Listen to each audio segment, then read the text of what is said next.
Here's how morons hook up a hot water tank. Now it gets way better, but we're gonna start with the BX connector isn't very tight on here, and this BX I guarantee you there's no anti-short bushing in here, but this look at it, it's just loose, right? And it's just going. There's no strapping on your BX. Goes right through the concrete. Looks like he had to make a few holes till he figured out where he was going. But it gets better. It gets way better. Just check this out. This is where it comes out on the other side.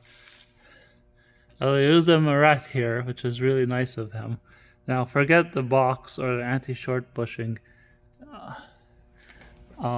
We just spliced it. Looks like there's Morets in here, but I'm afraid to touch it. Now, this wire here, maybe it's the right size for what he's doing, but we just used like duct tape to strap it, and then there's no strapping. Now follow the armor and check this out. We got like, look at it, the armor's totally like frayed, and then we just go all the way up there. I can't tell if it doesn't look like it's going in an open junction box, but it's just zip tied to a conduit.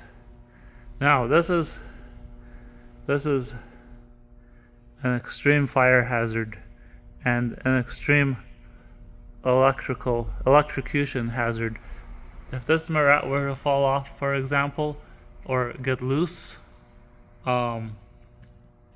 or if the wire, as this wire moves, what will happen is you'll get friction between the jacketing and the